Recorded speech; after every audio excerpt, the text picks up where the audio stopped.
All right, welcome back, misfits, underdogs, and little ones sneaking on my channel.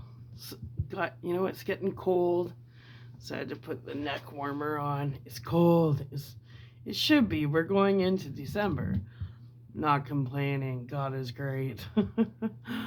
But let's get into it.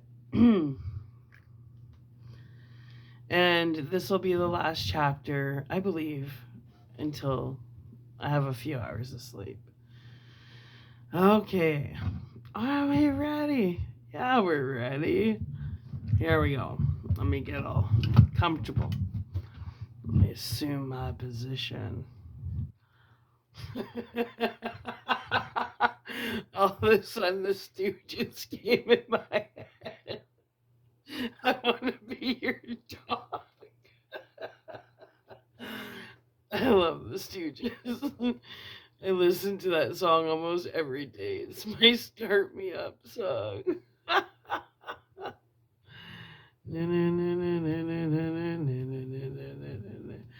I just wanna be a dog.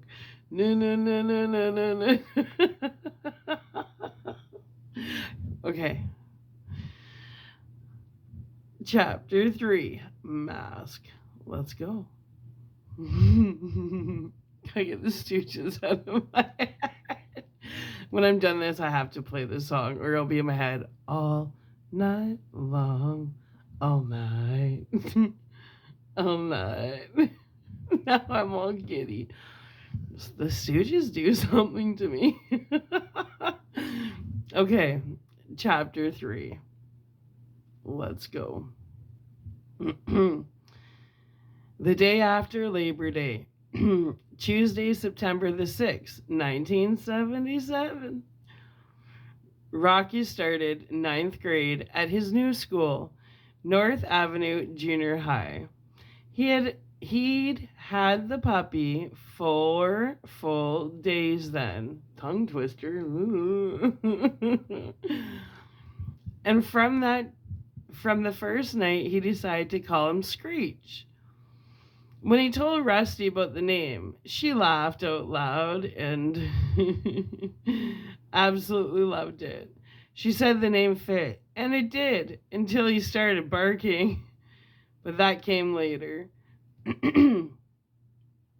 Rusty was very good about Screech. She bought cans of dog food in a variety of menus to see which he liked best, and she taught Rocky how to put him on a strict house breaking routine immediately. All right. Rocky and Screech were inseparable, of course, so that first day of ninth grade was the first time they had to be split up. Rocky wasn't looking forward to that, and he wasn't looking forward to entering the new school. I can imagine. He's not the average student, right? He woke up that morning with a headache, which wasn't really unusual, but Rusty had anticipated it. She knew from experience that stress could often precipitate one of Rocky's more severe headaches. When she turned on the kitchen radio at 5 after 8 that morning, acid rock blasted out at her. She flipped the dial to her oldies but goodies station just in time to catch the Shirelles at the top of the "This is dedicated to the one I love." Satisfied, she strolled up to the cupboard, selected jars and cans of health food from the shelf, then carried them to the blender. As she spooned in some of this and that, she called over her shoulder, "Rocky!" Next, she poured orange juice into the blender, capped it, hit the mix button, and lit a cigarette. Breakfast of champions. After watching the orange mixture whirl a moment, she went to the door and called again, "Rocky, you better get yourself in here." Within the next half minute, Rocky and Screech made their appearance. After dropping his new loose leaf notebook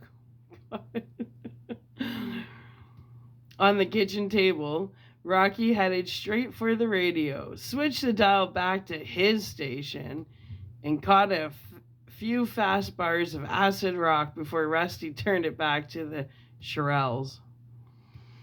He sat at the table. God, no wonder my head hurts. That music is so bad. Rusty came over, placed a glass of orange mixture in front of him. You don't want to go to school, so you made yourself a headache. Drink that. He took a sip, groaned, put his head on the table. Come on, she snapped. Shape up, Rocky. He sat up, took another drink. That's easy for you to say. I gotta go to a new school today where everybody's gonna run in the other direction when they see me. The image triggered an unpleasant memory in Rusty's mind. She shook her head as if to get rid of it. Rocky felt a sharp pain. My head hurts. She sat down across from him and extended her arms on the table. The signal for their biofeedback routine. Come on. We don't have time. Shut up. Come on. He moved his arms across the table and placed his hands in hers. She pressed her thumbs into the soft areas of his hands between his thumbs and forefingers. Now he closed his eyes and she tried to concentrate. So she was doing Reiki on him. That's cool. What are you gonna do? She asked softly. I can't do this so early in the morning. What are you gonna do? Make myself well. Pick one. I can't think of one. Don't think. Pick one. Rocky concentrated then and remembered one. The time Gart took me to that pier. The railing. I was little. I could smell it. It smelled good. Like creosote.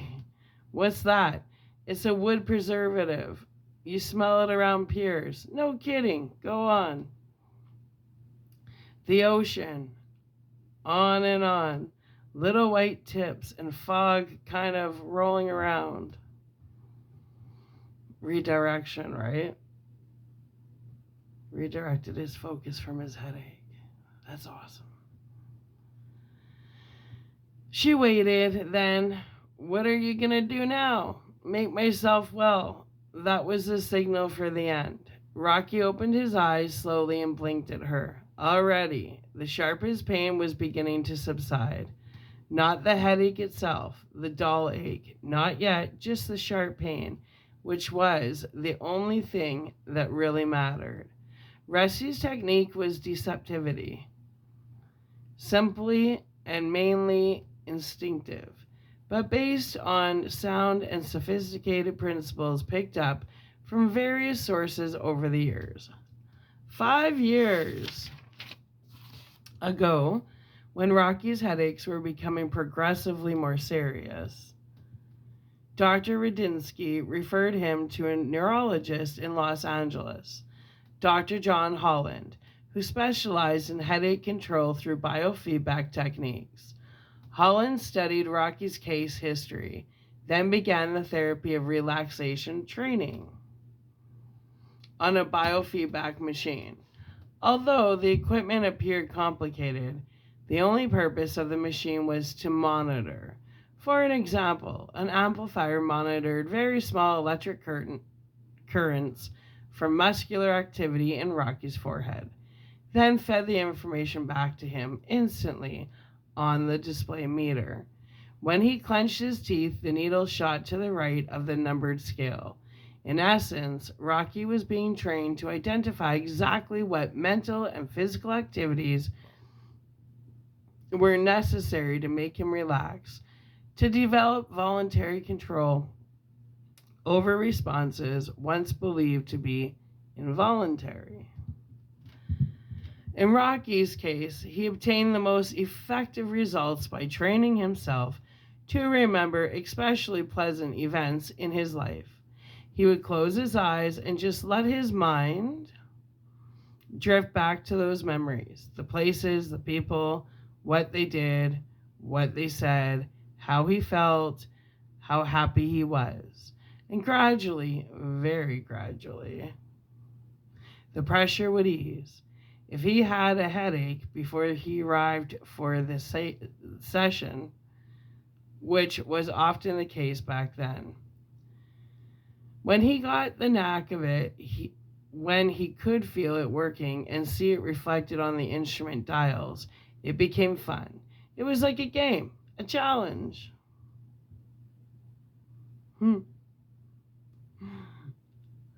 It required time, of course. It didn't happen in the first few sessions.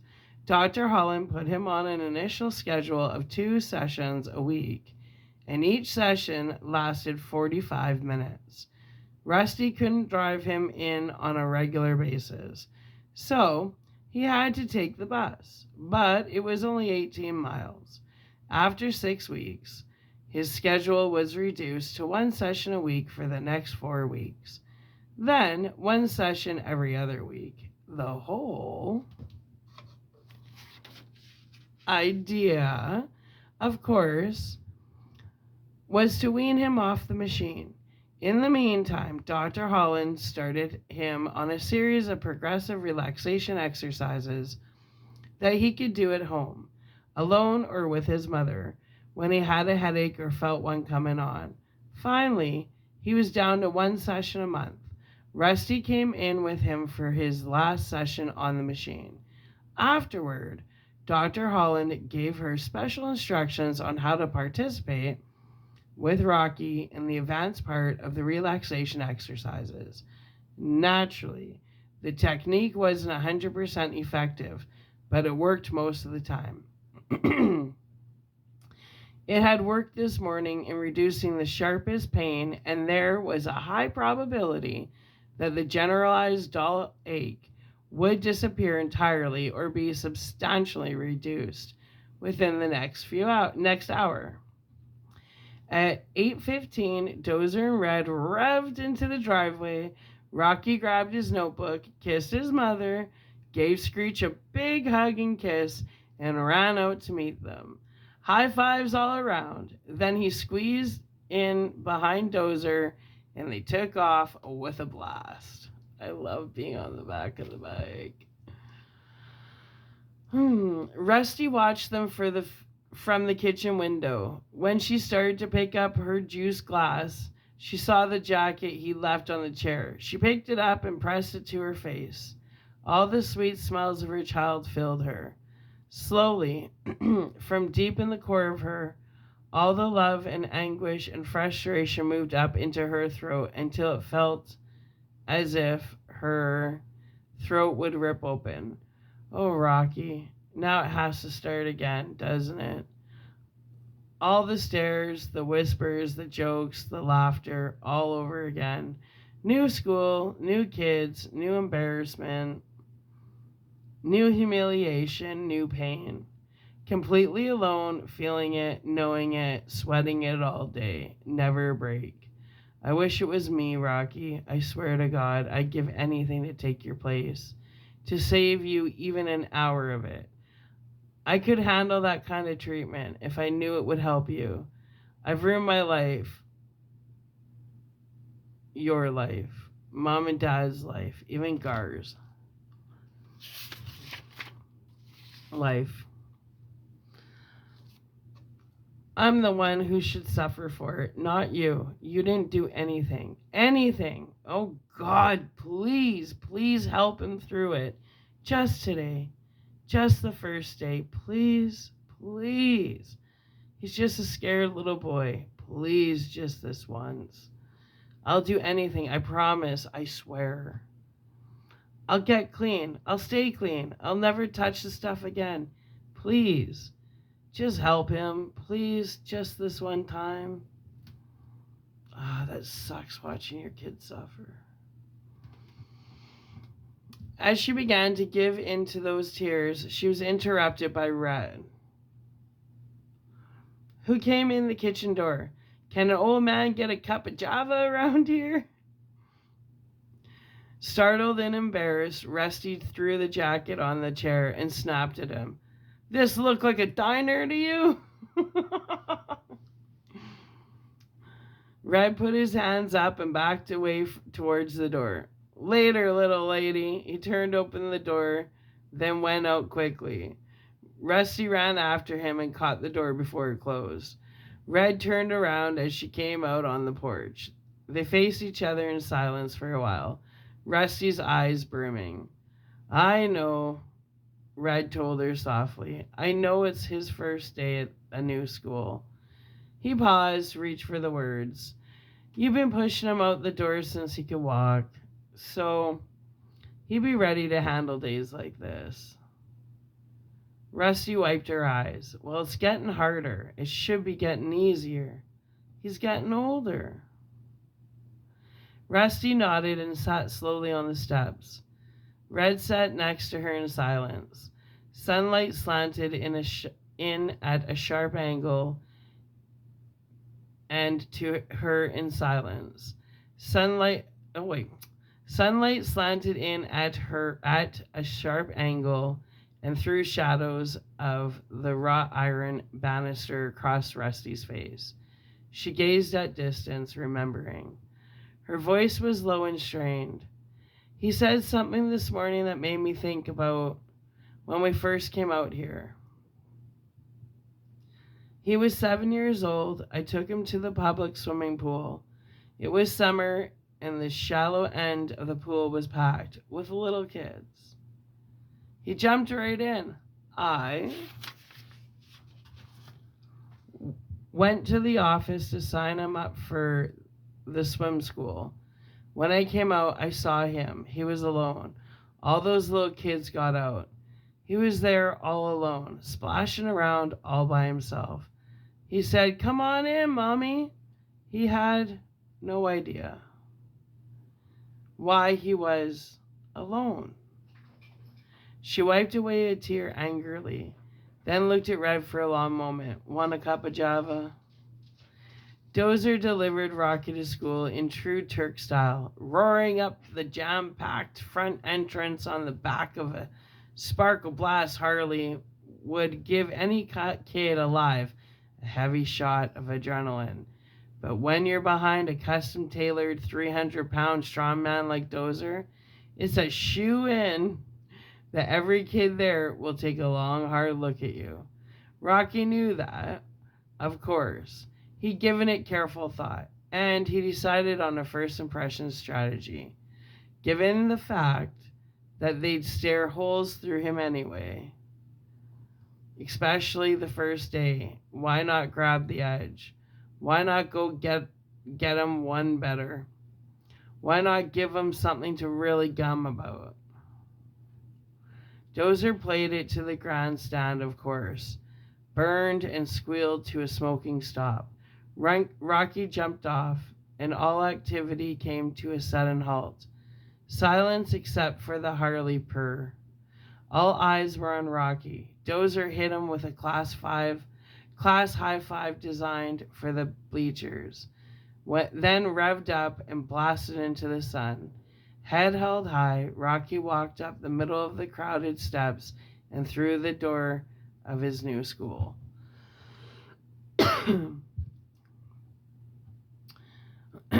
What to do for an encore? Don't go away, it gets better. Outside the door of Rocky's homeroom, the golden boy was holding court, surrounded by his pilot fish. When Rocky passed, they reacted by laughing and shoving each other. In the room, he smiled at his new homeroom teacher, Mrs. Collins, an attractive black woman in her mid-30s. She returned his smile like she really meant it, and he relaxed. Little, having found an ally. He took his seat in the back row. The bell rang. Golden Boy and his followers filed in with all the others.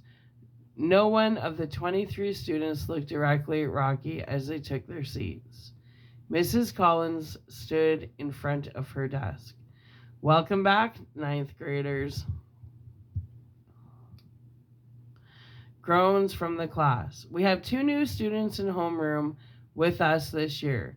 Nancy Lawrence and, yes, in the back there, Nancy, a bouncy brunette, smiled and sparkled for the class.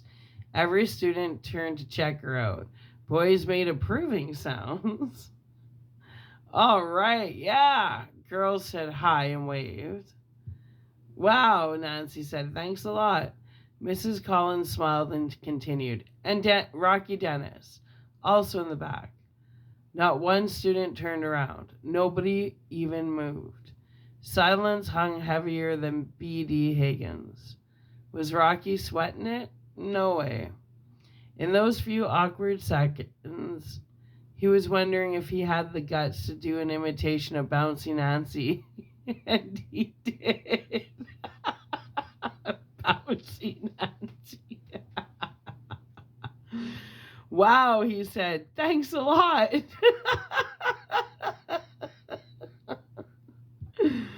Every single student whirled around to see his grinning face.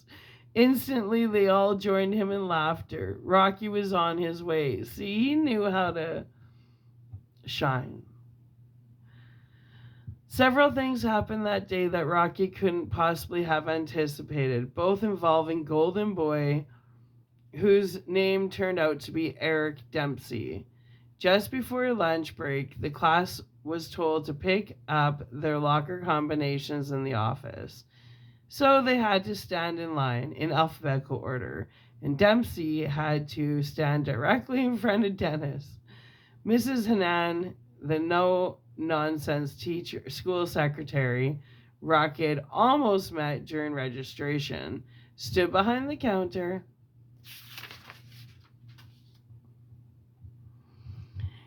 and read the name, locker number, and combination for each student, who jotted the information down. When it was Eric's turn, Rocky couldn't help overhearing.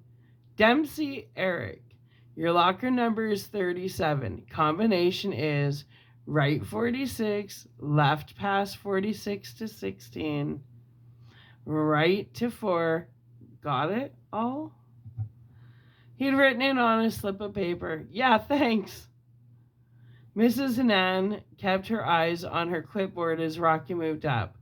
Dennis Rocky, locker number is 38. Combination is left 22, right past 33 to 12, and left to 9. When she looked up, she saw that he hadn't made a note of it. You're not writing it down? Don't need to, he said. Thanks. Despite the good start he'd had in homeroom, Rocky dreaded going to the school cafeteria that day. I went to school that had the disability program, and they were just so precious, and I was like a bully to the bullies, because I just hated seeing people point and laugh and imitate, and so this book, I don't know, it hits a spot with me. Anyway. In classrooms, he always made it a point to sit back in the last row where he wouldn't have to worry about kids staring.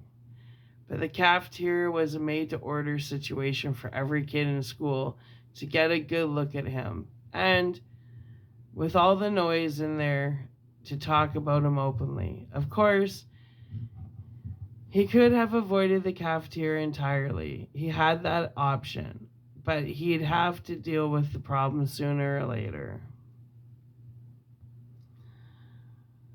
But in any event, Rocky went in there with something of a chip on his shoulder, which was unusual for him.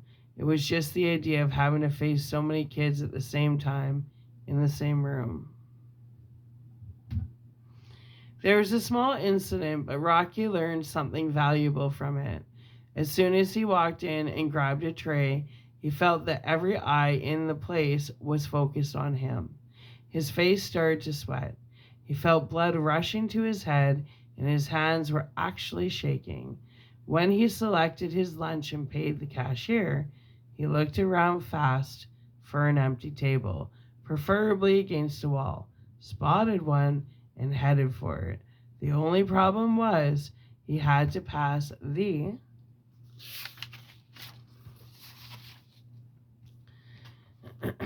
table where Eric and his guys were sitting. When he did, he heard muffled remarks and laughter. For some reason, it just got to him. He stopped dead, took a deep breath, turned, walked back to their table, and threw them Rusty's line. Hey, haven't you ever seen anybody from the planet Volkturm before? Beep, beep, beep. When the pilot fish responded with quick, nervous laughter, Eric silenced them with a fast wave of his hand and some sharp looks. The laughter stopped. Now all of them were frowning down at their food, Eric included, looking like they'd suddenly lost their appetites. Rocky stayed a couple of seconds, staring at them, then walked to the empty table against the wall. In silence, Eric watched Rocky eat his lunch alone. Later that afternoon, between classes, the hall was crowded with the kids opening and closing their lockers, getting books for the next class.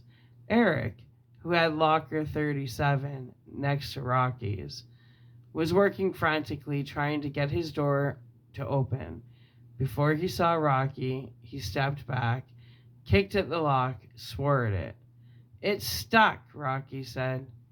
He glanced over, face sweating. "No, I lost the combination." Rocky nodded, worked his own combination, opened the door. "Yours is right 46, left past 47 to 16, and right to 4. Rocky was a genius. Eric frowned. "Huh?" When Rocky repeated it, he scribbled the numbers on the cover of his notebook. He frowned again, as if not quite believing it, turned and tried the combination. The door opened. Eric hesitated. Glanced at Rocky again, only this time he really looked directly into his eyes. Rocky shrugged, flashed his "ain't no big thing" expression, closed his door, and went off to class. But all the rest of the day, he thought about the way Eric looked into his eyes. And he told himself, "Rocky, maybe, just maybe, you got a shot at a friend here." Yeah. And that's the end of chapter 3.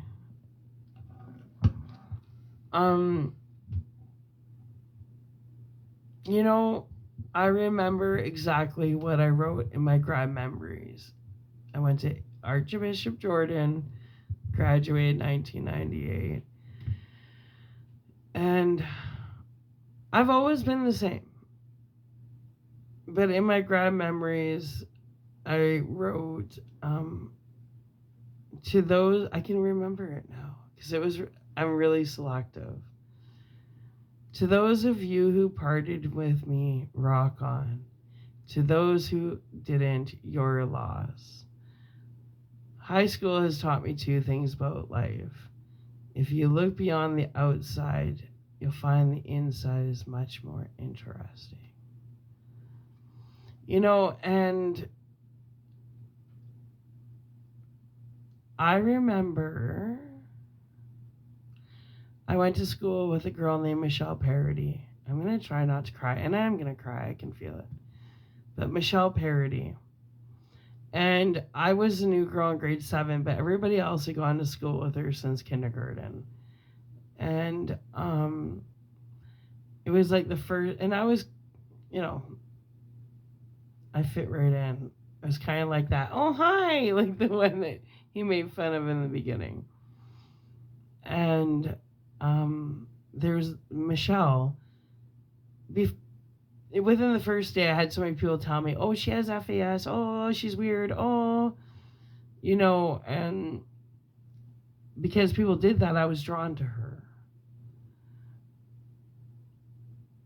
So I met her in grade 7 and we'd smile. But the thing is I remember because she lived in the neighborhood with me. And I remember seeing her at the park a lot with her sister Dana. Well, um, it was grade 10, and I was, I did modeling, and I would get dolled up for school, like, makeup, hair, just dolled up. And I remember going to food studies class, and nobody from Michelle's class showed up, like her group, and nobody from my group showed up. So Michelle and I were put together to cook. And she spoke in a deeper voice, like she definitely had some disabilities, right? So um I remember, and I was totally dolled up that day. I still remember what I was wearing, and I remember she was just staring at me smiling, and she goes, like, she never wore makeup or nothing, and she was like, I wish I could do my makeup and stuff like you. And um that's when the movie Clueless came out. And I was like, project, right? But I worked in the movie theater making $4.25 an hour. And I just got paid. And I looked at her and I said, you want a makeover? And she's like, yeah. And I had a car. So I was like, well, call your mom and see if you can hang out after school. She was so excited because everybody ignored Michelle. But because everybody, the first day I got into grade 7, all I heard was shit talking about her. I had this secret side that wanted to protect her, and she didn't know that. And she was all excited, and I said, okay. So my hairdresser was Angie Anderson's mom, Tina, at Singleton's. I used to always go to Tina for my haircuts. So I had brought Michelle to see Tina. And Tina looked at me like, kind of like, what's going on here, Sarah? And I said, well, Michelle wants a makeover. And she had long, thick hair, but very, almost witchy, just plain. And Tina gave her the most beautiful haircut. It was this bobbed haircut, and it sure really showed Michelle's face, right? Like, it did something. So then after Tina was done, like, I paid for it all. Michelle didn't have money. I just got paid. So then after Tina was finished, I took Michelle to London Drugs and picked her out makeup that would match. And then I taught her how to put it on. And then I took her to Subway and I bought her a sub. And it was like, I enjoyed hanging out with her that day. And I remember dropping her off at her house and giving her my phone number. I said, call me anytime. So I was working at the Sword and Shield movie theater.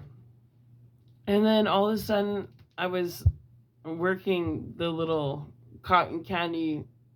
There was like the big concession.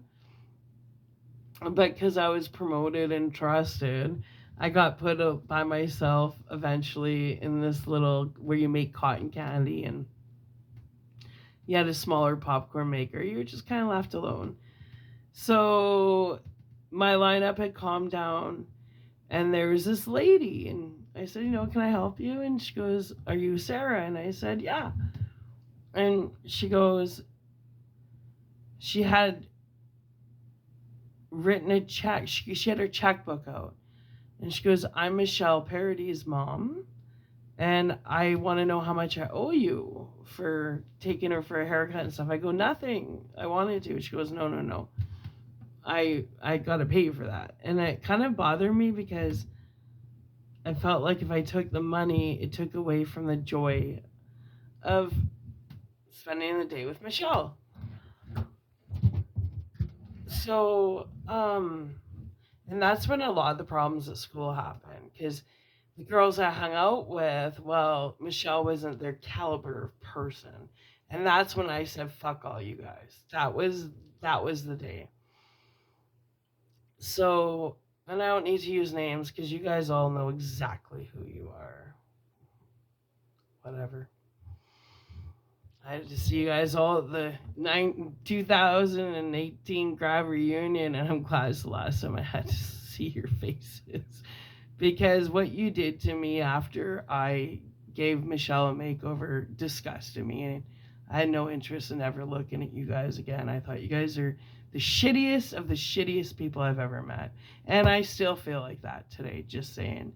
Because at the high school reunion, I realized you guys just got wrinkly and fatter, but you still had the same attitudes. Well, anyways. So Michelle Parody's mom started crying. And she's like, "Can I talk to you for 5 minutes?" I'm like, "Yeah," because my lineup was done. And I just told my boss, like, I need 5 minutes. And she had her checkbook out. And I said, "No, really, I don't want money." And she goes, "No, I can't. Like, you make like $4 an hour. I can't. How much did you spend on her?" And I ended up telling her, and she wrote a check out for exactly it. And I even the lunch, I'm like, "No, I wanted to buy her lunch." Like, I felt like she was like, "Well, thank you for pitying her." And it was like, I wasn't pitying her. I had a really good time with her. So anyways, she explained to me that Michelle and her sister Dana were actually adopted, and she adopted both of them to keep the sisters together. And I was like, wow, like, what a story. So up until this day, everybody had the rumor going around the rumor mill was Michelle had FAS. And that wasn't the case at all. Her mom explained to me that Michelle had advanced MS. And I was like, holy shit. That's why her speech was kind of off. Her balance was off. And she never complained. But Michelle, I remember it'd be lunchtime and she would just be sitting up against the lockers by herself.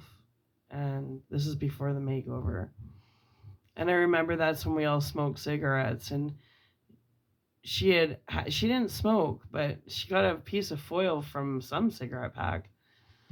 And when I saw her, I would sit and talk to her. I didn't give a shit what anybody thought. And she goes, "Oh, I have something for you." And she was fiddling with this foil. And I go, "Oh, thank you." And when she was done, it was this most beautiful little rose she made, like the tiniest little origami rose, right? And that was before the makeover. Well, anyways, the next day in food studies class, and I taught her how to do her makeup, she came to school looking stunning. She had her bob cut, her makeup was done exactly like my makeup. I was like impressed. And then even Mrs. Cutchingson, the food studies teacher, she's like, "Wow, Michelle, you look really good." And she's like, "Everybody doesn't Michelle look good?" And she finally got her little moment to shine. Well, that was in grade 12.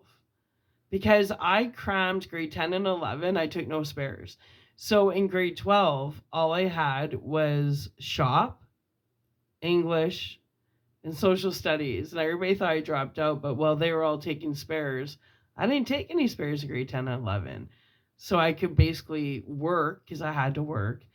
So I only had like 3 classes and they were easy. And I worked full time. So I worked till 2 in the morning at the Cheesecake Cafe on the south side and then get my ass to school. Well, anyways, after Michelle's makeover, she ended up getting a boyfriend named Sean. But she was kind of cute too because she called him Scene because it was Sean, but I didn't correct her. He didn't correct her either.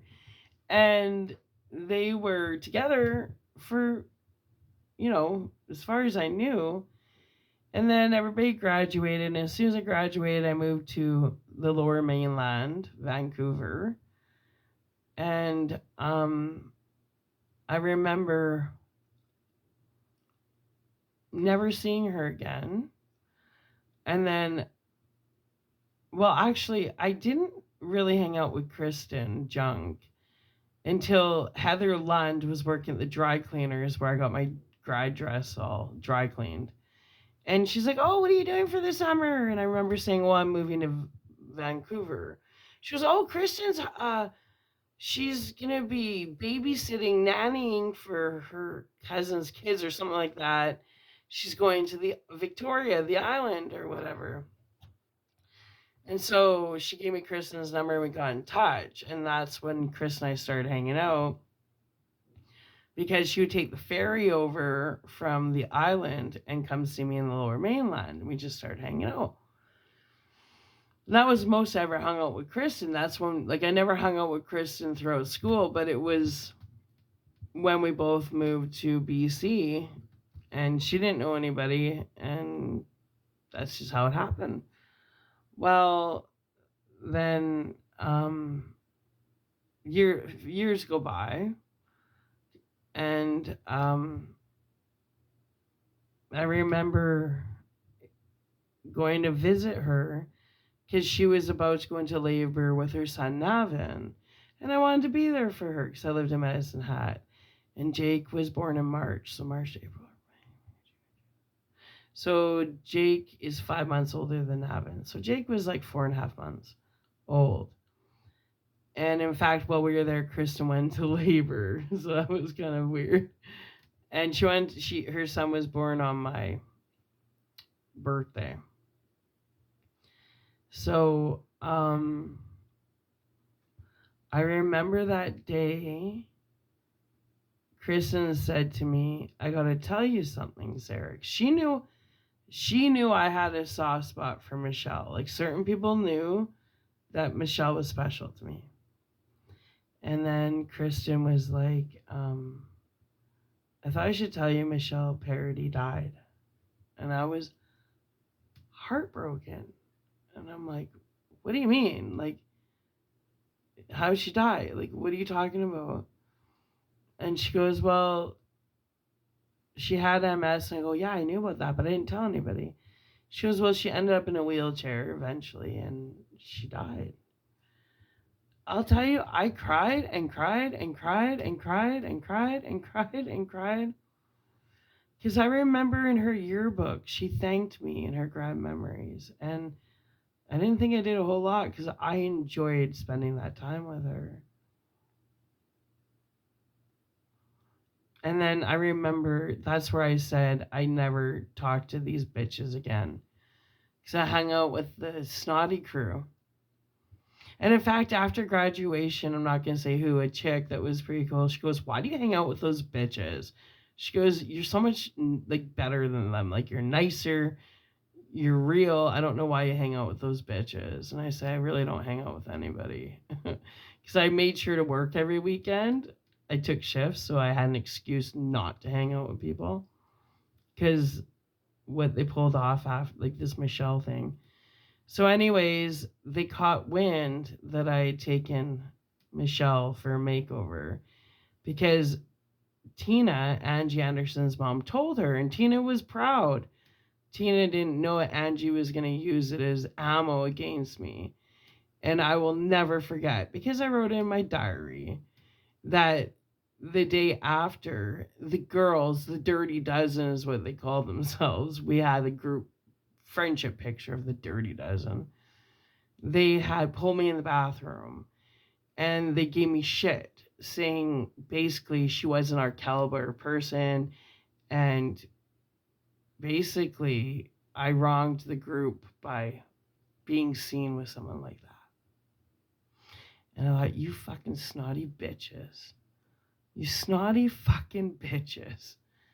And I could never look at them the same way again. And then I remember grad. See, Brian Brox and I dumped him in grade 8. Okay, that's where, no, I was a new girl and I dated him for like 8 days and I dumped him because I'm like, "You're just a big dumb jock." I thought he was an idiot. And that's it. That he was like, "You want to embarrass me? Nobody dumps me." It was like this, he pulled some weird narcissistic bullshit. And I never talked to him again. Like, he would glare at me from grade 8 to grade 12. Well, nobody knew that I crammed all my high school in grade 10 and 11. So grade 12 was basically just a spare for me. And at grad, he walked up, and I'll never forget this because I was like, "You're the biggest prick I've ever met." Until this day, I think of him and his little lisp. I think, yeah, okay, you're so cool, buddy.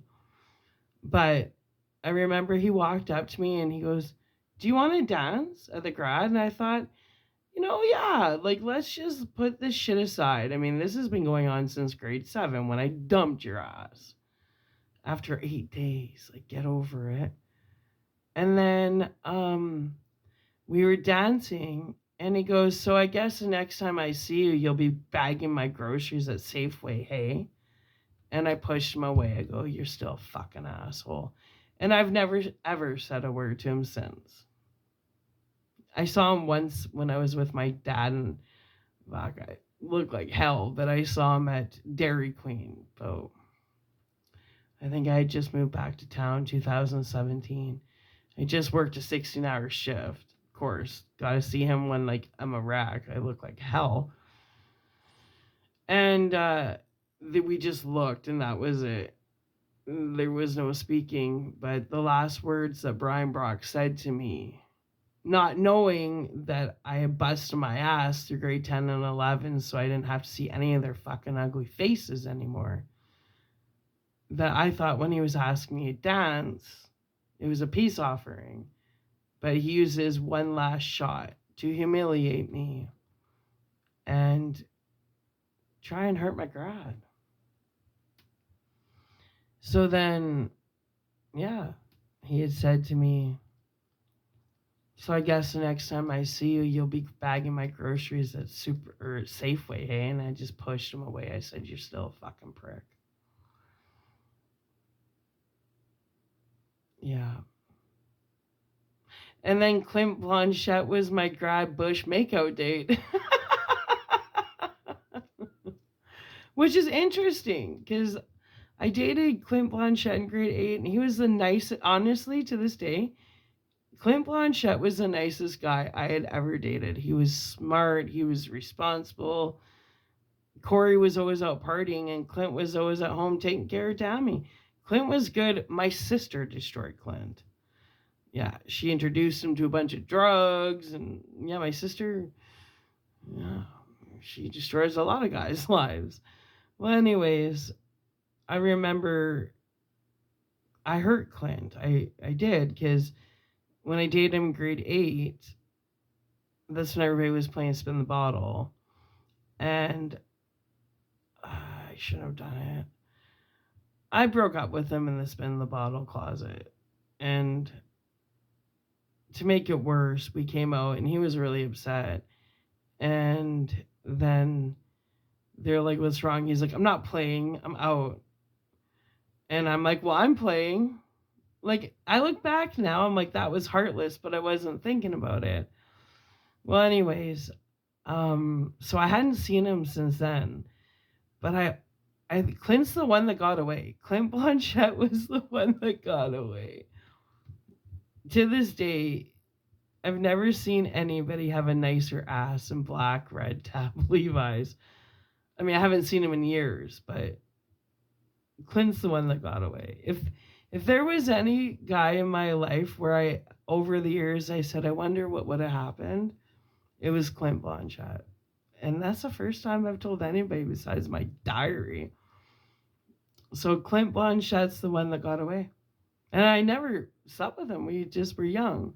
Well, anyways, so he went to Sal, the public school, and Corey went to Jordan with us. And they were twins. And all of a sudden we were getting on the bus to go to Safe Grad. And Safe Grad was where some farmer, we didn't know a location, would let us party on their farmland, and parents supervised. And, you just get on the bus and you would go, you didn't know where the location was. So I remember behind me, Clint Blanchett was sitting with somebody. I'm like, "Hey," and had a couple drinks with me. And I was just like, Clint didn't know that he's the one that got away. I never told him how much I actually cared about him.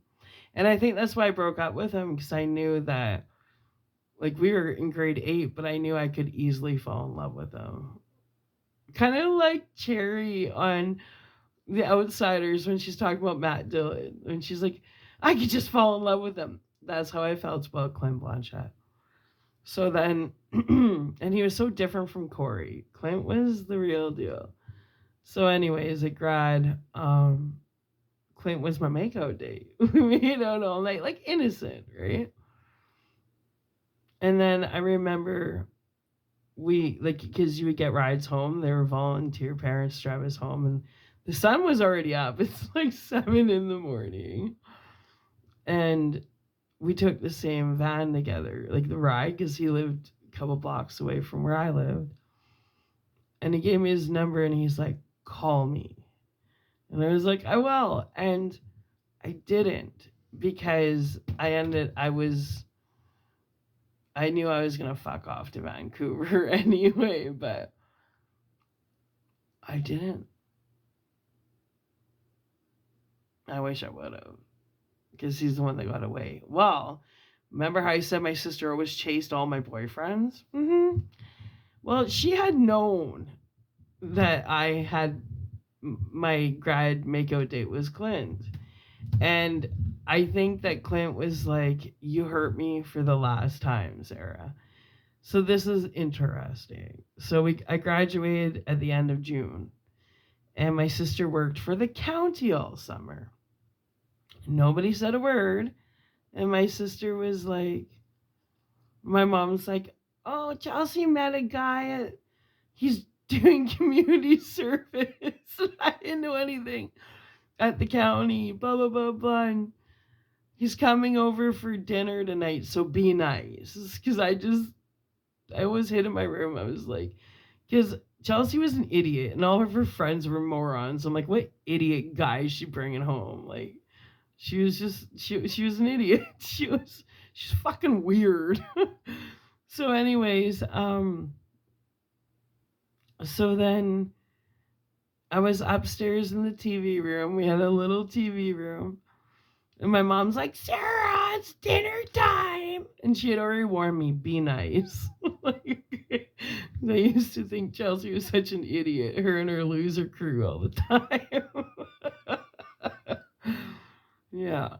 Because she was into so many drugs. I wasn't a druggie. Like, I smoked pot, ate hash, liked to drink, like not over drink, but she was into like crack and coke, and she was like wigged out all the time, right?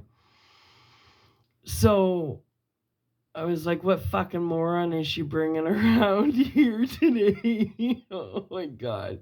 I think Clint was like, oh, I'm going to get you, Sarah, because he knew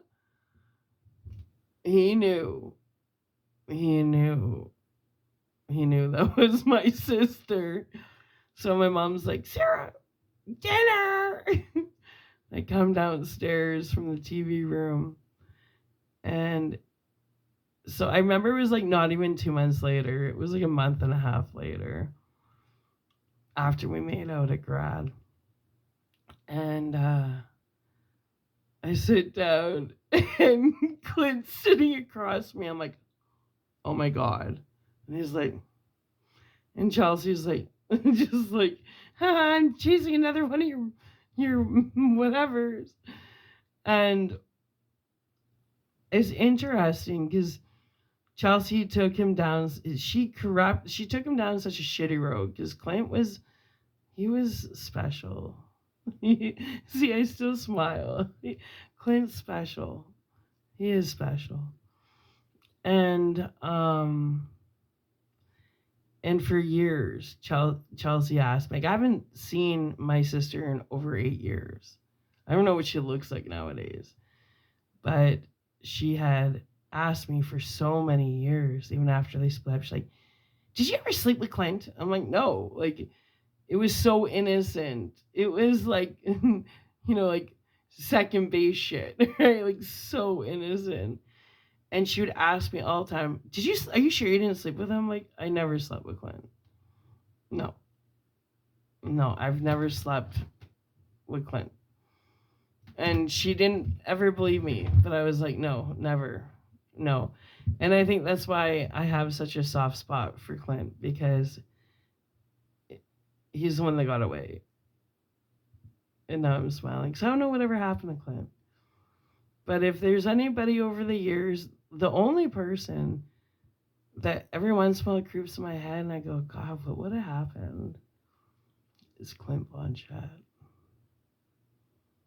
Wow, I never knew this story about Michelle Parody would go into Clint Blanchett. But he got away. And when I think of like Clint, I think of like The Outsiders. He was shy. He was smart. I remember, when we were dating for the little bit in grade 8, I would call him after school and he'd be like, I can't talk. I got to do my homework. Like, if there's anybody that I thought had so much going for them, it was Clint because he was super responsible. He wasn't out partying with us. He was babysitting Tammy all the time because his mom was always at bingo. And he always did his homework before we hung out. And Corey would always get him into shit. Corey was a mouthpiece. Corey was a drinker and a mouthpiece. So Corey would start fights with people, and Clint was tough, man. We called him, he had a steel fist. That's what we called him. Because he had a steel plate in his fist from a BB gun or something. If I can remember correctly, I don't know if I'm right about that. My memory is pretty good. So Corey would start a bunch of shit fights with a bunch of people around town. And he was like 4'10", and he would start a whole bunch of problems, and then he would call up Clint, and Clint would have to beat people up to clean up Corey's mess. So my memories of Clint Blanchett are very fond because he's the one that got away. Anyway, wherever you are in this world, Clint Blanchett, I guarantee you still have the nicest ass in Levi's. I guarantee you. Because that's like a natural born nice ass. And I hope you're doing well wherever you are. I'm sorry my sister fucked you up. You weren't the first and you won't be the last. Yeah. Anyway, wherever you are out there, Clint, you're the one that got away. Love you. Bye. Look at me letting out all these secrets after like 30 years. Bye.